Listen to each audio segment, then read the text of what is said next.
You know, I am so thankful that we have a God who is such a loving Father. Isaiah 42 verse 9 says, "Behold, the former things are coming to pass, and new things do I declare.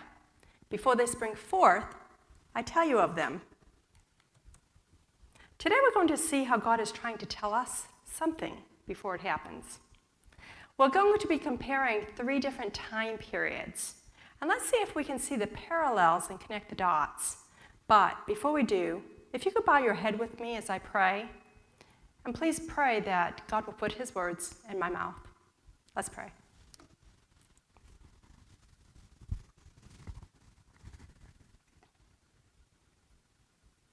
My dear Heavenly Father, I am unworthy, Father, to be standing before your people this morning.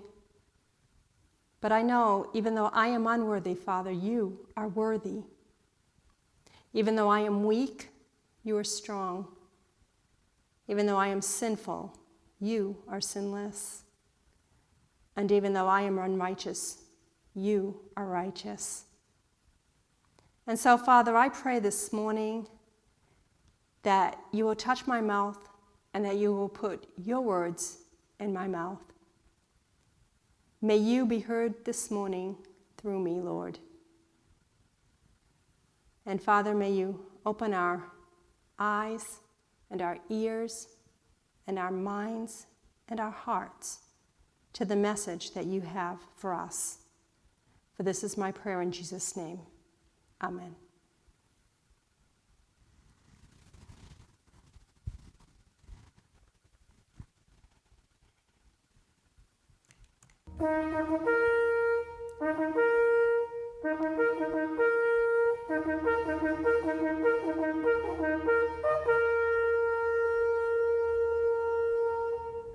Hearken to the sound of the trumpet. Ecclesiastes 3:15 says, "That which hath been is now, and that which is to be hath already been, and God requires that which is past." In other words, history will repeat itself. Our first time period we're going to be looking at today is found in Exodus 3, starting at verse 7. And it reads, "And the Lord said, I have surely seen the affliction of my people which are in Egypt, and have heard their cry by reason of their taskmasters, for I know their sorrows." And then skipping down to verse 9. "Now therefore, behold, the cry of the children of Israel is come unto me, and I have also seen the oppression wherewith the Egyptians oppressed them." And then if we turn over a few chapters to chapter 5, reading 6 through 9, it says, "And Pharaoh commanded the same day the taskmasters of the people and their officers, saying, You shall no more give the people straw to make brick, as heretofore. Let them go and gather straw for themselves. And the tally of the bricks which they did make heretofore, you shall lay upon them. You shall not diminish aught thereof, for they be idle. Therefore they cry, saying, Let us go and sacrifice to our God. Let their more work be laid upon the men, that they may labor therein, and let them not regard vain words." So here we see that God's people were oppressed because of the working conditions. They were slaves. Now moving forward to our next time period, we've got the Industrial Revolution. Now the first Industrial Revolution occurred during the latter part of the 18th century and into the first half of the 19th century. This is when America exploded in size and in wealth.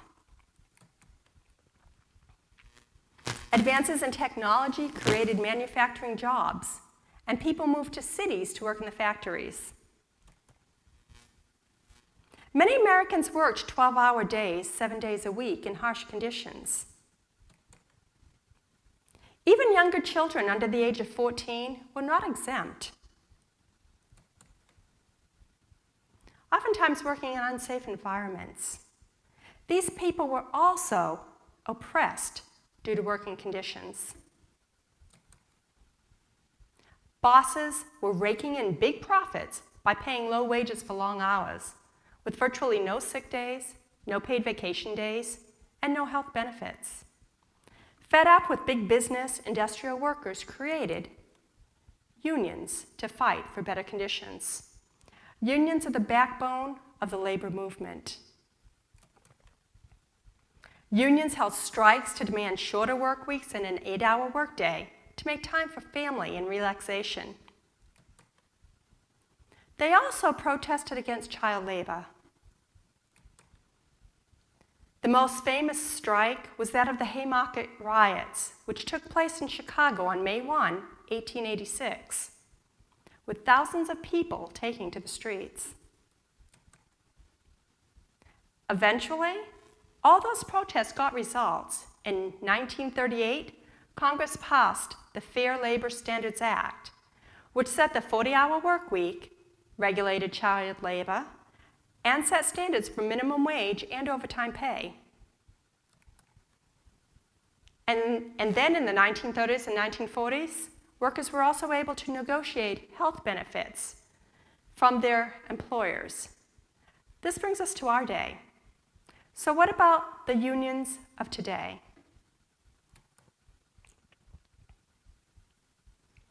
HuffPost. This was put out April 30, 2025, and it updated May 2nd, 2025. Donald Trump wants to destroy federal labor unions. Federal labor unions find themselves in a fight for survival just 100 days into Donald Trump's presidency. The new administration has attacked collective bargaining as it fires workers and shrinks or eliminates federal departments by fiat. It has tried to gut key agencies that enforce labor rights for federal workers. It has ignored union contracts negotiated by Trump's predecessor. And it has moved to shut off paycheck dues deduction in order to starve unions of their funding. CNN Politics, March 28, 2025 says, Trump signs executive order ending collective bargaining rights for many federal workers. The expansive order applies to workers across many federal agencies, including the Departments of State, Defense, Justice and Health and Human Services. It also impacts the Centers for Disease Control and Prevention, the Federal Communications Commission, and U.S. Immigration and Customs Enforcement.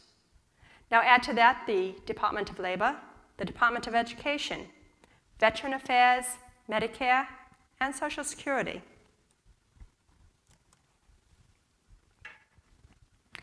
The order is aimed at stopping federal unions who have declared war on President Trump's agenda, according to the fact sheet.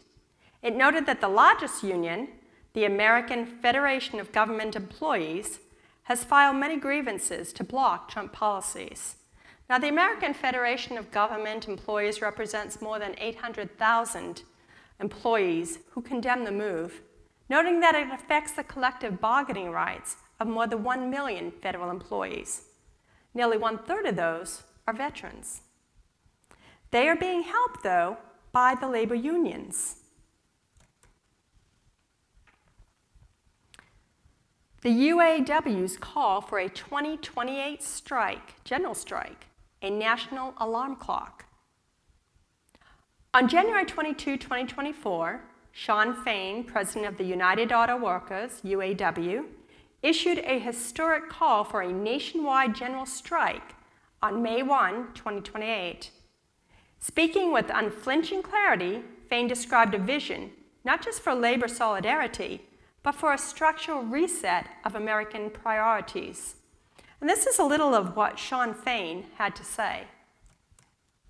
We went to each of the big three and proposed an expiration date of April 30th, 2028. We did this for several reasons. First, this allows us to strike on May Day, or International Workers' Day. May Day was born out of an intense struggle by workers in the United States to win an 8-hour day. That's a struggle that is just as relevant today as it was in 1889.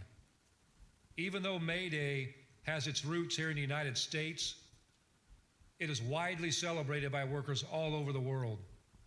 It's more than just a day of commemoration, it's a call to action. We invite unions around the country to align your contract expirations with our own, so that together we can begin to flex our collective muscles.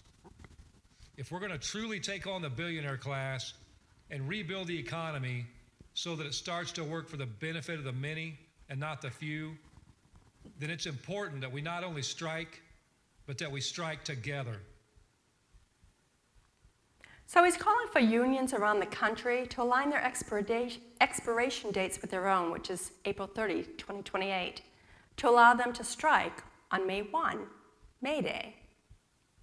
So once again, we'll see workers fighting against the billionaires. Here's the appeal.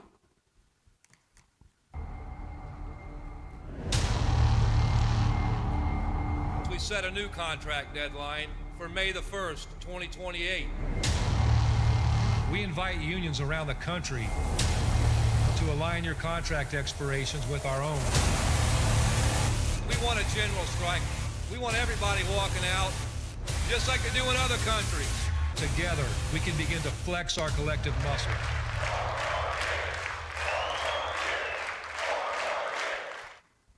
Labor organizers and sympathetic unions are responding to this call. This is going to be a historic event, not to mention a prophetic event. The labor unions have done good in the past, and that may be why. As a UAW president, Shawn Fain believes Jesus would have been a unionist. Now, the Lord's messenger had this to say. She says, "For years I have been given special light that we are not to center our work in the cities. The turmoil and confusion that fill these cities, the conditions brought about by the labor unions and the strikes, would prove a great hindrance to our work. Men are seeking to bring those engaged in the different trades under bondage to certain unions. This is not God's planning, but the planning of a power that we should in no wise acknowledge. God's word is fulfilling. The wicked are binding themselves up in bundles ready to be burned." So, no, personally, I don't think Jesus would have been a unionist. Now, why wouldn't it be in God's planning? You know, there's nothing wrong with what they're asking for. One reason is the spirit that they're doing it in. So let's look at some of the language being used here. This is what you'll see if you go to the UAW website. What is the May Day 2028 strike?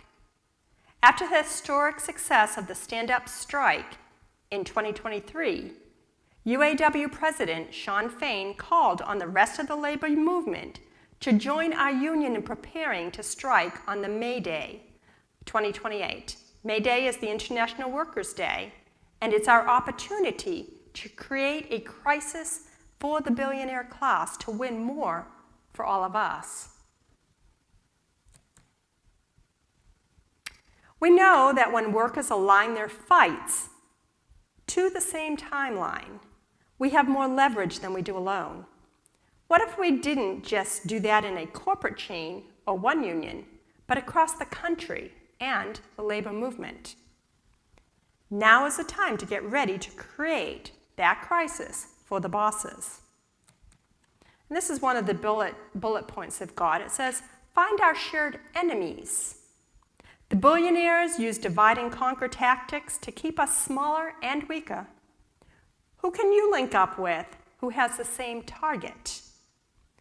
So the billionaires are deemed their enemies. And they're using such words as crisis, enemies, target, fights. These are warring words. Now notice what we are told in the book Education, page 228, paragraph 2. It says the centralizing of wealth and power, the vast combinations for the enriching of the few at the expense of the many, the combinations of the poorer classes for the defense of their interests and claims, the spirit of unrest, of riot and bloodshed, the worldwide dissemination of the same teachings that led to the French Revolution. All are tending to involve the whole world in a struggle similar to that which convulsed France. The consolidation of the poorer classes against the billionaires will bring about bloodshed. This is what happened in the French Revolution. You had the working class rising up against the billionaires. Letter 26, 1903 says, "The work of the people of God is to prepare for the events of the future, which will soon come upon them with blinding force." Are we hearkening to the sound of the trumpet? It says, "In the world, gigantic monopolies will be formed. Men will bind themselves together in unions that will wrap them in the folds of the enemy.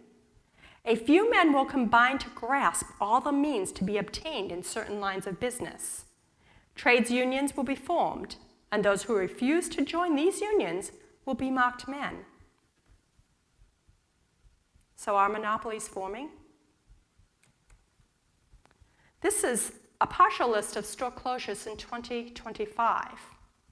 Joann has closed all their stores. We had one in Hendersonville. We don't now.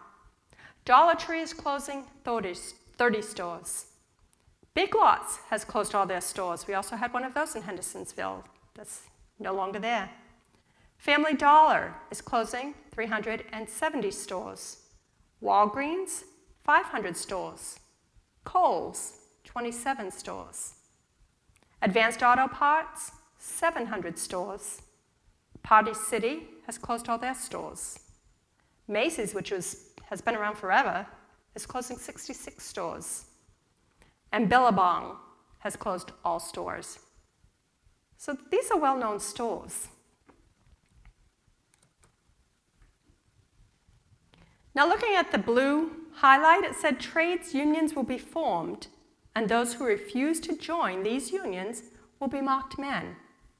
Now we're told not to join the trade unions. Does that mean we're going to be marked men?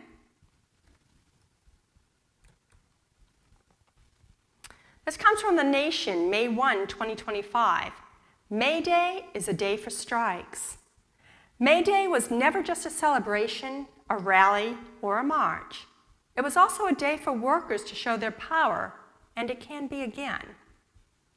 On May 1, 1890, May Day, workers across the country would strike for a new radical demand. This demand would affect workers across society and across the world and transform daily life for millions of people. That radical demand? The 8-hour workday. Now synonymous with being a working stiff, the 9-to-5 schedule was once such an explosive concept that it provoked riots, mass demonstrations, and even the execution of union organizers. So riots, demonstrations, executions, all this took place at that time. And this is the same spirit that is trying to revive itself today. Oh Lord, please be with us. It continues. After the Haymarket Affair of 1886, trade unionists saw that winning the right to an 8-hour workday was going to take a massive push from workers everywhere. No one union, workplace, or city was going to be able to win it on their own.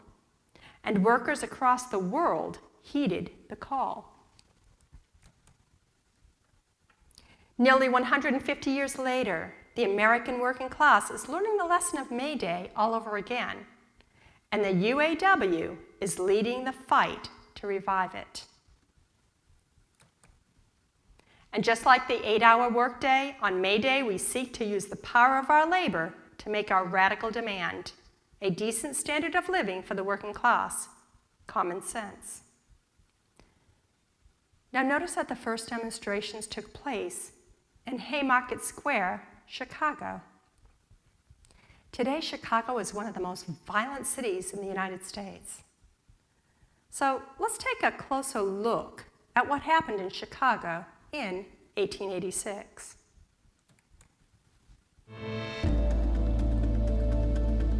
By the 1880s, the United States was going through major political, social, and economic changes. Industry was growing in scale, and innovations in manufacturing were leading to the production of more goods and services. Factories needed workers, and more workers crowded in the cities, causing conflicts between businesses and workers within these industrial centers. One of these cities was Chicago, home to McCormick Harvester Works.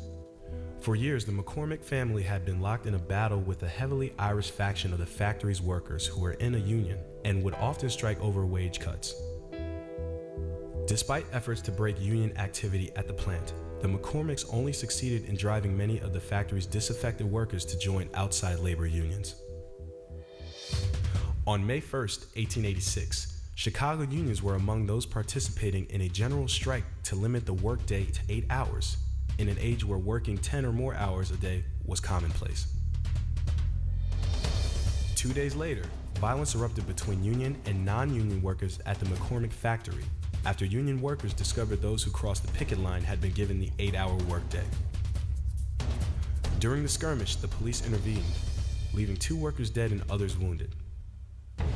On May 4th, a mass meeting was scheduled in Chicago's Haymarket Square, a bustling commercial area, to protest the police brutality and the shootings that occurred outside the McCormick factory.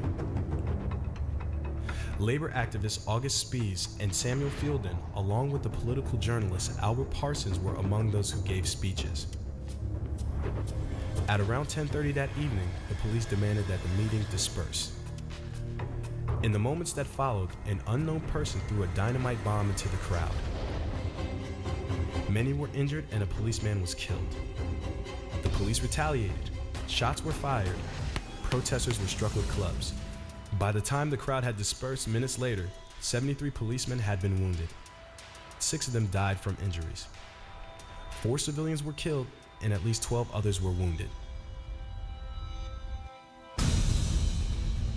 Although the meeting had been peaceful until the explosion, the public blamed the riot on the organized labor movement and on anarchists and socialists. Because both of these groups were largely made up of immigrants, it added to a fear that foreign ideas threatened American values. After an intensive investigation, 8 men were arrested, including Spies, Fielden, and Parsons, and tried for inciting the Haymarket riot. After a spectacular trial, where it was revealed that some of the men indicted did not even attend the meeting, and it could not be proven which, if any, of the men had built or set off the bomb, all 8 were found guilty and convicted.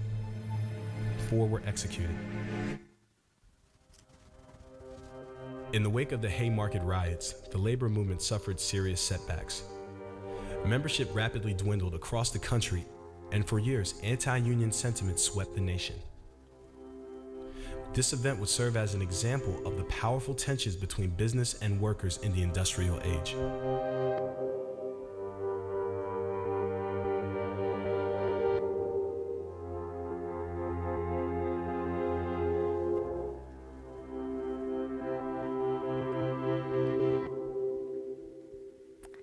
We are told that history will repeat itself. If this takes place, there will be bloodshed. Now, also notice that the labor unions were not only fighting against the billionaires, but union men were fighting against non-union men. 4th manuscript, page 92, paragraph 3 and 4 say this: history is being repeated.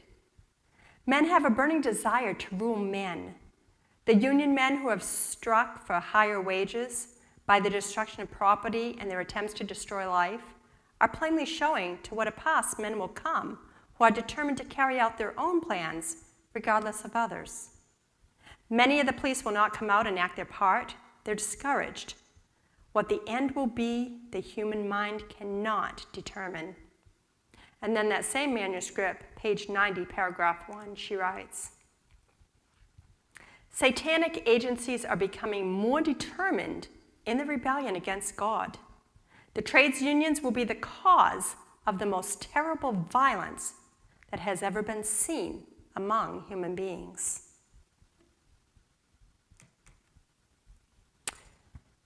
You know, when Cardinal Robert Francis Provost was elected as Pope, a lot of people were asking, how does he fit into the prophetic picture? And why did he pick the name Leo?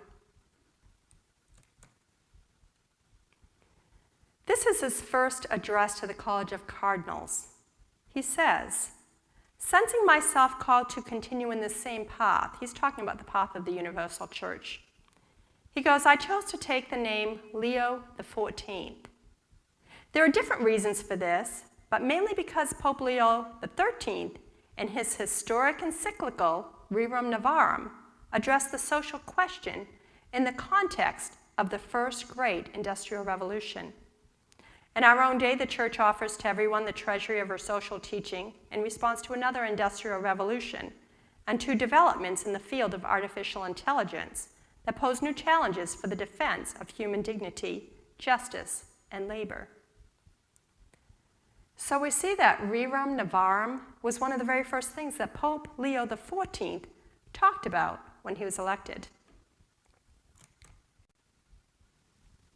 Los Angeles Times says, "Why Leo? New Pope shows support for workers, labor unions." Pope Leo XIV is pro-union. President Donald Trump, on the other hand, his record says he's anti-union, but he claims to be pro-worker. President Trump and Pope Leo, though, are both pushing for Rerum Novarum. Pope Leo XIII reigned from February 20, 1878, until his death on July 20, 1903. Pope Leo XIII was reigning during the first great industrial revolution.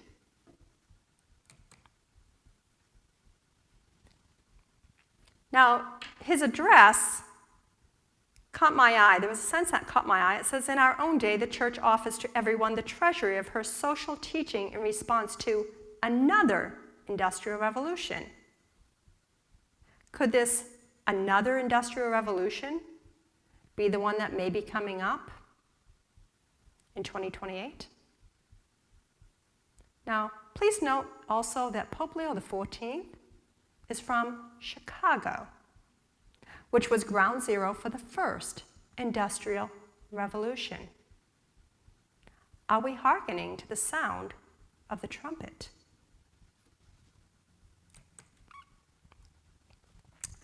Rerum Novarum also speaks of Sunday rest. In point 41 it says, "From this follows the obligation of the cessation from work and labor on Sundays and certain holy days. The rest from labor is not to be understood as mere giving way to idleness. Much less must it be an occasion for spending money and for vicious indulgence, as many would have it to be. But it should be rest from labor, hallowed by religion. Rest, combined with religious observances, disposes man to forget for a while the business of his everyday life, to turn his thoughts to things heavenly, and to the worship which he so strictly owes to the eternal Godhead. It is this, above all, which is the reason and motive of Sunday rest, a rest sanctioned by God's great law of the ancient covenant. Remember, thou keep the holy the Sabbath day, and taught to the world by his own mysterious rest after the creation of man. He rested on the seventh day from all his work, which he had done." Now, at the same time that the trade unions were protesting, there was a simultaneous movement to legislate Sunday as a day of rest. Remember the Blair Bill of 1888? There is also something else that took place in 1888. The Lord's Day Alliance was founded by a group of churches to lobby specifically for Sunday rest laws. The Lord's Day Alliance, formerly known as the American Sabbath Union, is an ecumenical Christian first-day Sabbatarian organization. Based in the United States and Canada, the organization was founded in 1888 by mainstream Christian denominations. These churches worked together to found the Lord's Day Alliance in order to effect change in the public sphere, especially with respect to lobbying for the passage of Sunday rest laws. Erwin Fulbush and Jeffrey William Bromley write that throughout its existence, the Lord's Day Alliance supported by labor unions, has lobbied to prevent secular and commercial interests from hampering freedom of worship and from exploiting workers. For example, the United States Congress was supported by the Lord's Day Alliance in securing a day of rest for city postal clerks, whose hours of labor, unlike those of city mail carriers, were largely regulated. So notice that the Lord's Day Alliance back then was supported by your labor unions. Now, not everyone in the unions are religious, but they will go along with what the union dictates because they are part of the union. Could it be that this next industrial revolution will usher in the Sunday law? According to Revelation 13, it is the people who are going to demand Sunday rest by law, not the government. Just like in Egypt, the issues were workers' rights and worship. Now, after Moses and Aaron made their demands, what happened? There was a time of trouble, and the plagues began to fall. Letter 200-1903 says, "The trades unions will be one of the agencies that will bring upon this earth a time of trouble, such as has not been since the world began." Once that time of trouble starts, the plagues will begin to fall. Are we hearkening to the sound of the trumpet? Great Controversy 88, page 587, paragraph 1 says, "The leaders of the Sunday movement may advocate reforms which the people need, principles which are in harmony with the Bible. Yet while there is with these a requirement which is contrary to God's law, his servants cannot unite with them. Nothing can justify them in setting aside the commandments of God for the precepts of men." So even though the trade unions may be pushing for things that are good, it is linked with the Sunday law. And that is another reason why God's people cannot unite with them. Oh Lord, I pray that we are hearkening to the sound of the trumpet. Every year, people across the world commemorate Labor Day on May 1st, also known as May Day. So what is the story behind this holiday? In the late 1800s, American workers faced 12-hour workdays, 7 days a week, under very difficult conditions. Eventually, labor unions had had enough, and on May 1st, 1886, hundreds of thousands of people went on strike across the country, calling for 8-hour workdays. 3 days later, a bomb went off in Chicago's Haymarket Square, the city at the center of the unrest, as tensions escalated between strikers and strike breakers, killing 7 police officers and 4 civilians. The event only sparked a stronger push for workers' rights, but it wasn't until nearly a decade later that President Cleveland signed into law Labor Day as a holiday in 1894. But in the US, the holiday was set for the first Monday in September. It was an attempt to distance any association with the Haymarket riots over fears it would fuel support for communism and other radical ideas. May Day eventually became a huge celebration in the former Soviet Union, marked by large military parades. May 1st continued to be recognized as Labor Day across the rest of the world, as the holiday was eventually embraced internationally.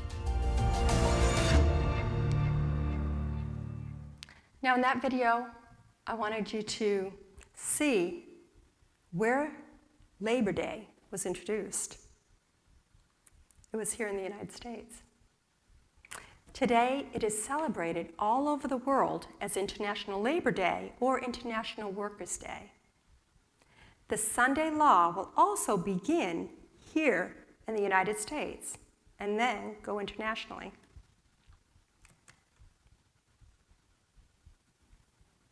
Now, just as Labor Day was introduced by the people, the Sunday law, according to Revelation 13, will also be introduced by the people. And it has a very good chance of getting passed if Jonathan Berry's nomination is confirmed. Now, he had his hearing on June 18. This is April 1, 2025, nominating Jonathan Berry as Solicitor of Labor. President Trump nominated Jonathan Berry as the Solicitor of Labor at the Department of Labor. If confirmed, Berry will be the Chief Legal Officer at DOL and have the independent authority to initiate lawsuits to enforce more than 180 federal labor laws, including the Fair Labor Standards Act and Occupational Safety and Health Act. Now, he wrote an article called Renewing Labor for a magazine called First Things. This was September 2, 2024, and this is what he wrote, part of what he wrote. He says, it is possible that society could spontaneously address this need for communal rest without state intervention, like it's possible that we could have traffic safety without mandates to drive on the right side of the road. Possible, but not plausible. The revival of blue laws and other measures to guard Sabbath rest is thus one more example of a prudent policy intervention to protect the subjectivity, the personhood of workers.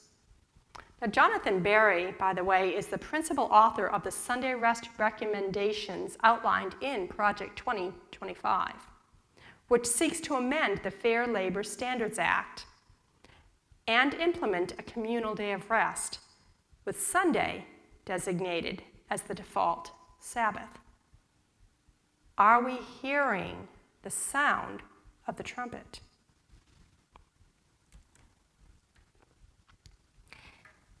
In the 1880s, there was a Pope Leo. Will there still be a Pope Leo in 2028? In the 1880s, there was a general strike. Will there be another general strike in 2028? Now, another point to consider is that we know that the national apostasy has taken place and is still kind of taking place. Second Selected Messages, page 372, paragraph 3 tells us this. It is at the time of the national apostasy, when acting on the policy of Satan, the rulers of the land will rank themselves on the side of the man of sin. It is then the measure of guilt is full. The national apostasy is the signal for national ruin. Is it possible that this strike could bring about national ruin?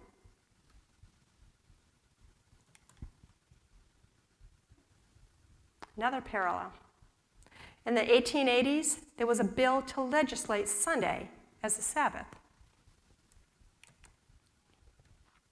Will there be another bill to legislate Sunday as a Sabbath in the near future?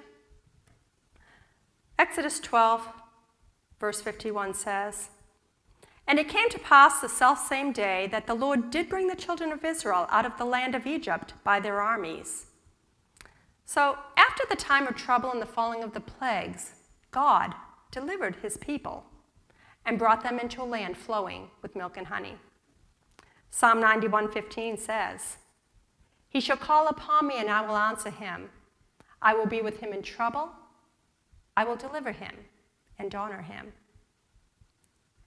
God is trying to warn us what is about to take place. Just as God delivered his people out of Egypt, he will also deliver those who hearken to the sound of the trumpet. Jeremiah 6:16 and 17 say, Thus saith the Lord, Stand ye in the ways and see, and ask for the old paths, which is the good way, and walk therein, and ye shall find rest for your souls. But they said, We will not walk therein. Also I set watchmen over you, saying, Hearken to the sound of the trumpet. But they said, We will not hearken.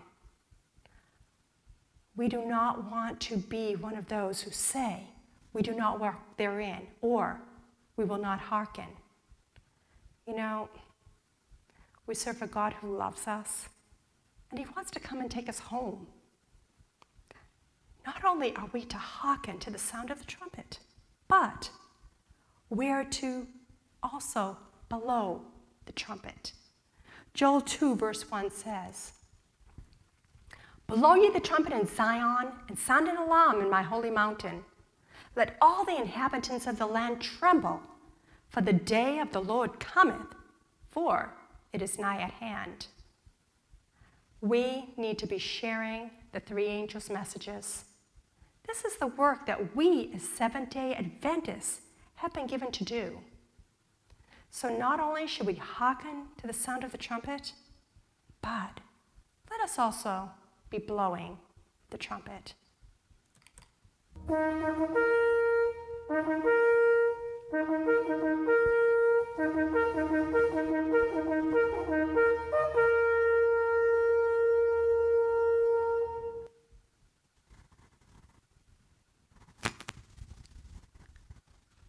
Let us pray.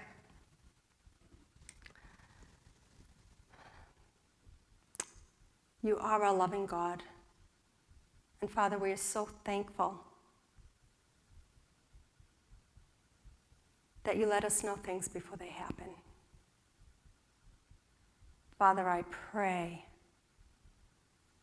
that we will hearken to the sound of the trumpet, Lord. And not only that we hearken, Lord, but that we also blow the trumpet, Father. We know that you have given us a work to do.